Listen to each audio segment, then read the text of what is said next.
Hi friends, Kadapa జిల్లా జమ్మలమడుగు మండలంలోని గండికోటలో ఉన్న పెద్ద కోనేరుని ఇప్పుడు మీరు చూస్తున్నారు. ఇక్కడ మనకు ఒక బోర్డులో ఈ కోనేరు పేరు పెద్ద కోనేరు అని మెన్షన్ చేశారు.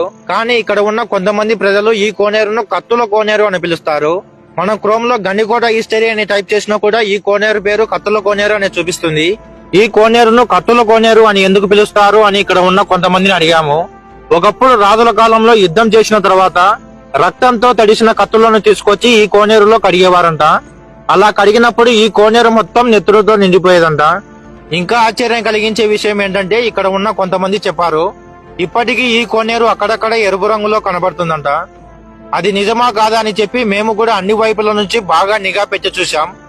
అప్పుడు మాకు అదిగోండి అక్కడ బాగా చూసినట్టయితే ఎరుపు రంగులో మనకు అక్కడక్కడ వాటర్ అయితే కనబడుతున్నాయి. అవి ఎరుపు రంగులో ఎందుకు ఉన్నాయో మనకు అంత క్లారిటీగా తెలియదు. కానీ ఇక్కడ ఉన్న కొంతమంది చెప్పారు, ఎన్నో సంవత్సరాల నుంచి ఆ ఎరుపు రంగులో ఉన్న నీళ్లను చూస్తున్నామని.